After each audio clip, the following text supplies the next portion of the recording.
of pride for everyone collectively. I think we all felt that we could do better. And Ottawa's every time we've played them, they've come out fast, and we've struggled in the first periods against them. They're a great team. So we talked about that, and for whatever reason, we just weren't able to get there. But it was nice to see us turn it around for the second period.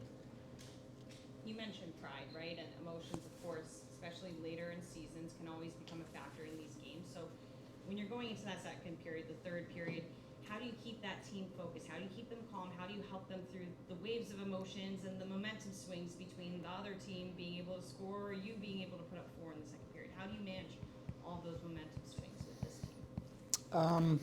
Well, I think first and foremost, any leader of any group, you need to do your best to manage those emotions yourself first. I think that's where it starts.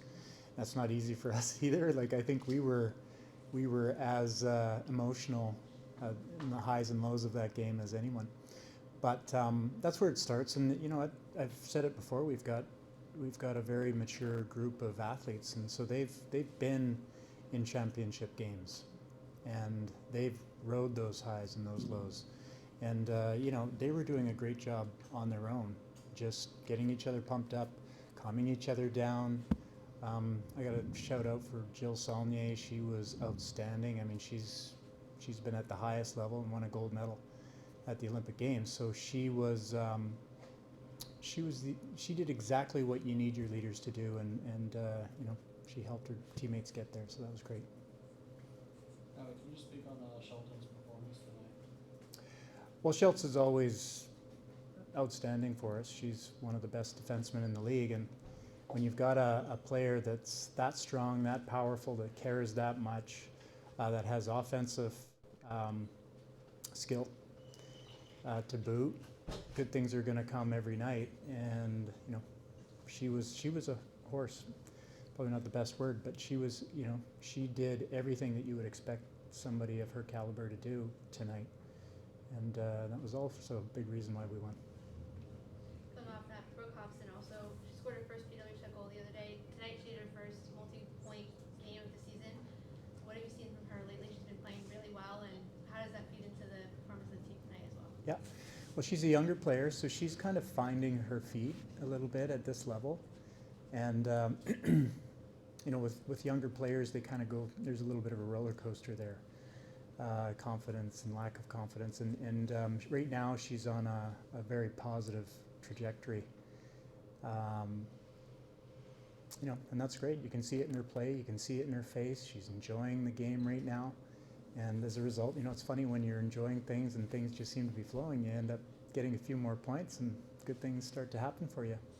So that's where she is, and it's great. Everybody in that locker room and all the coaches loves Hobbsy. She's an outstanding person, and she's going to be an awesome player for us. Your team has called multiple buildings home and throughout this season, and Prudential Center, 2 games here. Just looking at this entire experience, how would you categorize the environment and the youth hockey representation and the crowds that were here in support of your team, and especially tonight with the win? Yeah, well, there's been many gratifying moments.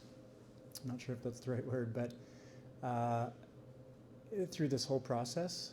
But I think the most gratifying is the fan support.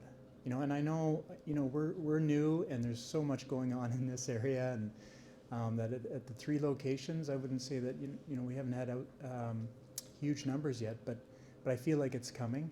And even with the groups that we've had, regardless of how many people are there, it's an exciting environment. Like the one thing I'm learning about, so I'm from Western Canada, so that's almost as far away as you can get, but one thing I'm learning about this area is they really care about their teams.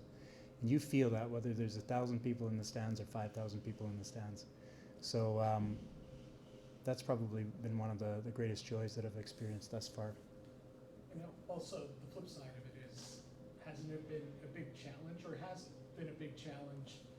You got a home here, you got a home here, you got a home here, and you know, you're trying to pull it together and kind of build a home ice advantage when you can. Yeah, I wouldn't say that it's been easy, but challenges are what you build a program around, and so it'll make us stronger down the road. So you have to relish those opportunities to grow, and I think we've done that. It's been great in all three locations. We'll look forward eventually to finding out where our one home is. I think that'll be nice, and it will still be nice to get out and play in some other locations from time to time as well. But right now we're happy to call all of the various locations home. Howie, the last two victories, both Landry and Jaguar have scored for you. Now you guys are going into Minnesota. How do you just keep that momentum going, especially from those two players? Well, I think we have to keep finding ways to keep them in the mix, and they're earning those opportunities, and it's been tough. I'll say, I feel for them because when things aren't going well as a coach, you keep going back to that, trying to figure out different pieces to the puzzle and how they might fit, or if there's better fits and those kinds of things. And I think those two players unfortunately have been among some of the others that are getting moved around a lot. So it's hard to kind of develop that chemistry. It can be a challenge. I really liked the lineup tonight. I thought it was great. I really liked how over the course of the game, all of the units started to gel. It's just a matter of finding more opportunities to get them out on the ice together.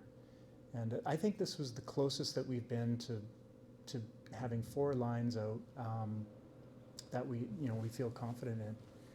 And it's personnel is basically the same. It's just trying to find the best matches, and I really felt like we were there tonight. And again, they were two other athletes that in the end were big for us. So you're saying the lineup has changed a little bit. The last few games, definitely noticed some players, like I've noticed Newark in particular, really shining. It seems like getting a bit more time. Did you sort of experiment with this during the international break, or are you just trying things now? Chemistry is coming together kind of late in the season. How did this come about here?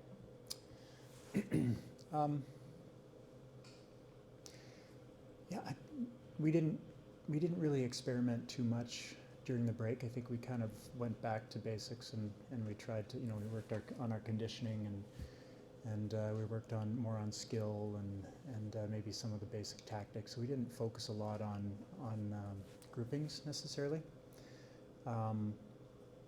That's just something that we've kind of on a game-to-game basis, we've just sort of assessed and tried to determine whether or not things were working for us or things weren't working for us. And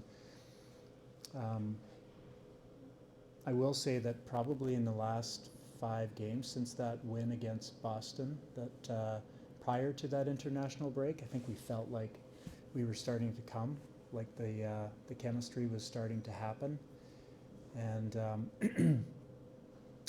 I think with the exception of the odd period here or there, we've probably put together 5 games of pretty consistent hockey.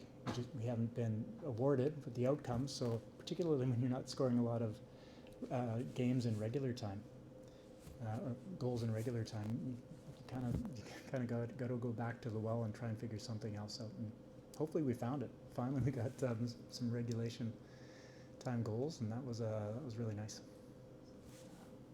Regarding not getting rewarded for it in the last game, noticed you went back to Schroeder tonight after having Levy and Post in Yep. at UBS. Was that were you trying to secure that first overall pick, or was it just going back to your starting goaltender? That was part of the plan. Anyway, I think we've been rotating Leaves and Schroeds throughout the entire year, and we had already determined that Schroeds would be in this game. The one game that we've left open is for the next one, and I'll let you guys guess who that might be. Schroeder gave up the 2 goals in the first period, but was able to lock it down up until that last minute in the third. Just talk about her performance and being able to weather that storm after the first period. Yeah, well, I've always thought that Schroeds is a very strong player mentally, She's very focused, and she, you know, again, it speaks to her mental fortitude to be able to battle through that tough first period, and it was tough for everybody, right? And along with the rest of the team, kind of turn her game around, and she made some outstanding saves as the game continued. So, yeah, she's another good one. Last one here, Coach. So going into